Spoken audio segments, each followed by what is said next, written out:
After her parents died, my niece, Danielle, stopped talking to me. She ignored my calls and letters. Then, one day, she sent me a message, "Hey, I need the family estate transferred to my name." When I said no, she came to my house with a lawyer, but when I gave her some papers, she was shocked.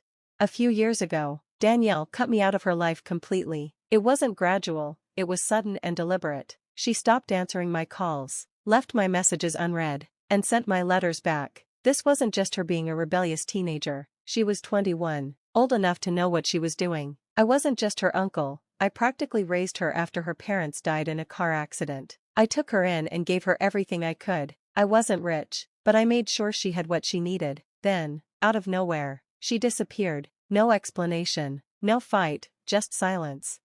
For 2 years, I tried to reach out, hoping it was just a phase and that she'd remember how much I cared for her. Just when I started to accept that I might never hear from her again, she sent me that message, "Hey, I need the family estate transferred to my name." No hi, uncle, no sorry for disappearing, just a demand. My heart raced. Of course, she only reached out for the estate. I wasn't going to let this go without a response. I told her, "We need to talk. Come by."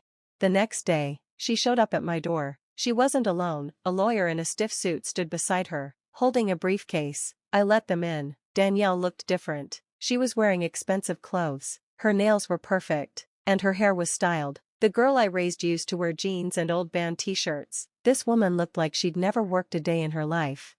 "We don't need to talk," she said, walking past me into the house. "We just need you to sign." The lawyer opened his briefcase, pulled out some papers, and said, "Mr. Whitaker, as you know, your brother's estate was supposed to go to Danielle when she became an adult. We're here to finalize that transfer." Danielle didn't even look at me. I stayed calm and said, "That's not how this works." The lawyer gave me a fake smile and said, "Actually, it is. The estate was meant for Danielle, but because of some legal issues when your brother died, it was put in your name temporarily. Now that Danielle's old enough, we want to transfer it to her." Finally, Danielle looked at me, not with love or warmth, just cold expectation. "We?" I asked, raising an eyebrow. "My fiancé and I," she said, as if I should have known. Fiancé? That was new. I stayed calm, nodded like I was thinking about it, and then walked to my desk. I pulled out a folder and handed it to them. "Before we do anything," I said, "you should read this." Danielle rolled her eyes but took the papers and started reading. The lawyer leaned over to read too. I watched their faces. Danielle's confidence faded first, her eyebrows furrowed. The lawyer's mouth tightened as he read faster. Then, suddenly, he froze and took a sharp breath. "What is this?" Danielle snapped. I leaned back on the couch and said, "That's the updated will your father made 2 months before he died." She looked shocked. "That's not possible." "Oh, it is," I said. "Your father and I talked when you were 16. He had concerns." The lawyer spoke up, his voice less confident now. "This will cancels the old one." "Correct," I said. "It says the estate stays in my name unless you meet certain conditions."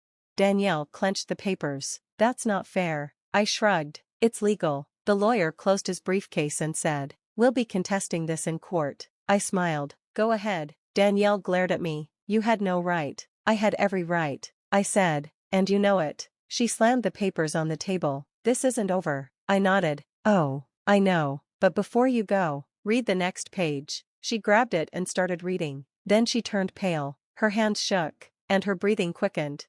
"What is this?" she whispered. The lawyer reached for the paper, but she pulled it away, holding it close. I didn't rush her. I let her take it all in. That page was the final blow, and she had no one to blame but herself. Danielle's face went white as she read the paper over and over, like she couldn't believe it. The lawyer read it too, and his expression told me everything. Danielle knew she was in trouble. "You tricked me," she said, her voice breaking. I laughed. "No, Danielle, I just did what your father asked. I honored his wishes." She clenched her fists. "This can't be real. He would have told me." I stared at her, waiting for her to realize the truth. If her father didn't tell her, it was because he didn't want her to know. The lawyer straightened up and said, "Mr. Whitaker, we'll need a copy of these documents to verify them." "Go ahead," I said, handing him a copy. Danielle didn't say anything. She just stood there, staring at the paper like it had betrayed her. Then she turned and stormed out. The lawyer followed, but before he left, he said, "Expect to hear from us soon." I smiled, looking forward to it. The war had begun. I knew Danielle would fight, but I didn't expect how far she'd go. First, her lawyer sent me a letter full of legal threats, claiming the will was fake. I ignored it. Then came the calls, from the lawyer, from Danielle, from unknown numbers. I blocked them all. Then, one morning, I woke up to find my front door wide open. The office was a mess, papers everywhere, drawers pulled out, my desk overturned, the filing cabinet, where I kept the documents, was pried open. Someone had broken in, and I knew who sent them. I called the police and reported the break-in. They asked if I had cameras, but I didn't. That was my mistake. But what Danielle didn't know was that the real documents weren't in the office. They were in a safe deposit box at the bank. What they stole were just copies. Danielle was playing dirty, so I fought back. I went to my brother's old lawyer, Harold, and we made some changes. I got a restraining order to keep Danielle away, but she didn't stop. 3 days later, Harold called me. She filed a lawsuit. He said, "She's claiming the will is fake." I almost laughed. "On what grounds?" "Fraud," he said. "She says you forged it." For a second, I was speechless. If she convinced a judge, I could lose everything. But Danielle had made one big mistake. She underestimated me. I had one last document she didn't know about, and it would destroy her. I wasn't going to sit back and wait for Danielle to make her next move. If she wanted to accuse me of forging the will, I'd make sure she regretted it. I had one last secret, something even the estate lawyer, Harold, didn't know about. I made a phone call to Douglas Grayson, the lawyer who had helped my brother write his final will. He was retired now, but I knew he'd remember one important detail: the signing of the will had been recorded. My brother was very careful. After our parents' estate caused a big legal fight, he promised to never leave anything unclear. So, when he updated his will, he had Douglas arrange for the signing to be filmed in front of 2 neutral witnesses. I had seen the video once. It was short and clear. My brother, weak but fully aware, sat in his hospital bed and looked straight into the camera. He said, "I am of sound mind. This is my will. No one is forcing me to change it." Then he signed it. The witnesses signed, and the lawyer notarized it, all on camera. Danielle had no idea this proof existed, and now I was going to use it. The lawsuit moved quickly. Within weeks, we were in court. Danielle sat across from me, wearing expensive clothes and looking calm, but I could see the tension in her jaw and how tightly she held her fiancé's hand. Her lawyer spoke first. "Your Honor, we believe Mr. Whitaker pressured the deceased into changing his will. We think the document was either altered or completely forged." The judge turned to me. "Mr. Whitaker, do you have evidence to prove otherwise?" I stood up and adjusted my tie. "Yes, Your Honor, I have something that will settle this once and for all." I gestured to Harold, who handed over a flash drive. The bailiff gave it to the judge. "Your Honor, please watch the file labeled Final Will Recording." Danielle froze. The courtroom went silent as the video played. My brother's voice filled the room. "I am of sound mind. This is my will. No one is forcing me to change it." Then the video showed the signatures, the notarization, and the witnesses confirming everything. Danielle's lawyer looked like he'd just eaten something sour.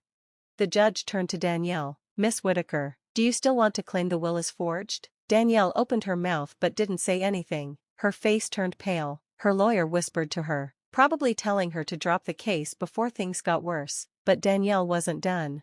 She stood up suddenly. "I was lied to." The courtroom buzzed. The judge raised an eyebrow. "By whom?" Danielle pointed at me. "By him. He manipulated my father into signing this." I sighed. "Danielle, the video. I don't care about the video," she shouted. "He always controlled everything. My father trusted him too much." Her lawyer tried to pull her back into her seat, but she pushed him away. "This isn't over," she hissed at me. The judge, clearly annoyed, said, "Miss Whitaker, I strongly suggest you listen to your lawyer before you say anything else that could hurt your case." But Danielle was too angry to stop, and that's when she made her biggest mistake. The case should have ended there, but Danielle wasn't just after the estate anymore. She wanted revenge. The next morning, I woke up to my phone blowing up with notifications. Danielle had gone public. She posted a long, emotional rant on social media, claiming I had stolen her inheritance and left her poor while I lived in luxury. She played the victim perfectly, painting me as a greedy, controlling uncle who took everything from her. She mentioned the lawsuit but left out the part where the judge basically dismissed her claims. And the worst part? People believed her. Her post went viral. Thousands of comments, shares, and messages flooded in. Strangers called me a monster, and I even got threats. Danielle wanted to ruin me. But what she didn't realize was that she had just given me the perfect chance to destroy her. The evidence I had been holding back. Danielle's story had one big problem: she wasn't poor. In fact, she was living in a multi-million-dollar penthouse in Miami, bought 6 months earlier in her fiancé's name. Where did they get the money? Simple. She had already taken money from her parents' other accounts. The estate wasn't the only thing my brother left behind. There were savings accounts, investments, and a trust fund meant for Danielle's future. She wasn't supposed to touch it until she turned 30, but she found a way to access it early. And I had proof: bank records, withdrawal receipts, and even a document with her fiancé's signature showing they moved the money into an offshore account. Danielle wasn't broke, she was a liar, and now, I had the evidence to prove it. I let Danielle enjoy her moment in the spotlight. I let her soak up all the sympathy. Then, I dropped the truth. I leaked every document, bank transactions, proof of the trust fund withdrawals, and even a photo of her standing on her Miami penthouse balcony, holding a wine glass, taken from her fiancé's social media. The internet turned on her fast. People who had defended her started deleting their comments. Others called her a thief. Memes about her popped up overnight. But the worst part for Danielle was that the bank saw the leaks too. The trust fund had strict rules, and accessing it early was fraud. Now, Danielle wasn't just losing public support, she was facing real legal trouble. Danielle had nowhere to hide. Once the bank got involved, things moved quickly. Her accounts were frozen. Investigators started looking into her finances. Her lawyer, who had been so confident at first, dropped her as a client. Even her fiancé left, deleting his social media and disappearing.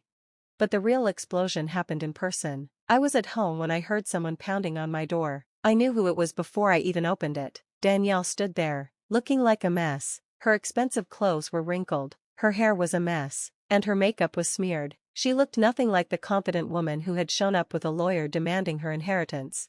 She pushed past me before I could say anything. "You ruined my life." I closed the door and faced her. "No, Danielle, you did this to yourself." She turned around, her eyes blazing. "I trusted you. I thought you'd take care of me. Instead, I held up my hand. "Don't play the victim. You stole from your own father's trust fund. You lied to people. You left me behind the moment you thought you didn't need me."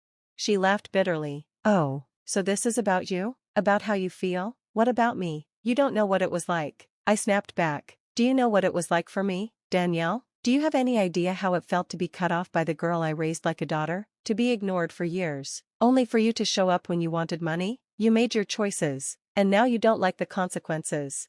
Tears filled her eyes. For the first time, I saw real fear, not anger, not entitlement, just fear. "Uncle, please," she whispered. "I have nothing left." I stared at her, my jaw tight. This was the moment, the part where, in some stories, the family would come together, and I'd forgive her, take her back, and fix everything. But this wasn't a story, this was real life, and in real life, actions have consequences.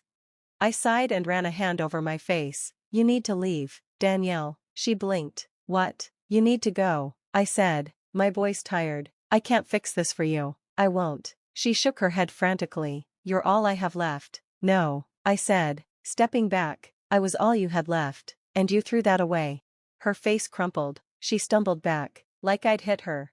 She swallowed hard. Did I still care about her? Yes, but loving someone doesn't mean letting them destroy you. Danielle wiped her face angrily. "Fine," she spat. "I don't need you anyway." She turned and stormed out. I didn't stop her. For the first time in years, I felt free. Danielle didn't go to jail. The bank offered her a deal to avoid a long trial. She had to pay back every cent she took, which meant selling her car, jewelry, and the Miami penthouse. She was broke and alone. She tried reaching out again, this time with messages that were less demanding and more desperate. "I'm sorry, I didn't mean it. Can we talk?" I didn't respond. Maybe one day, years from now, if she truly changed and learned what real accountability meant, I'd reconsider, but not today.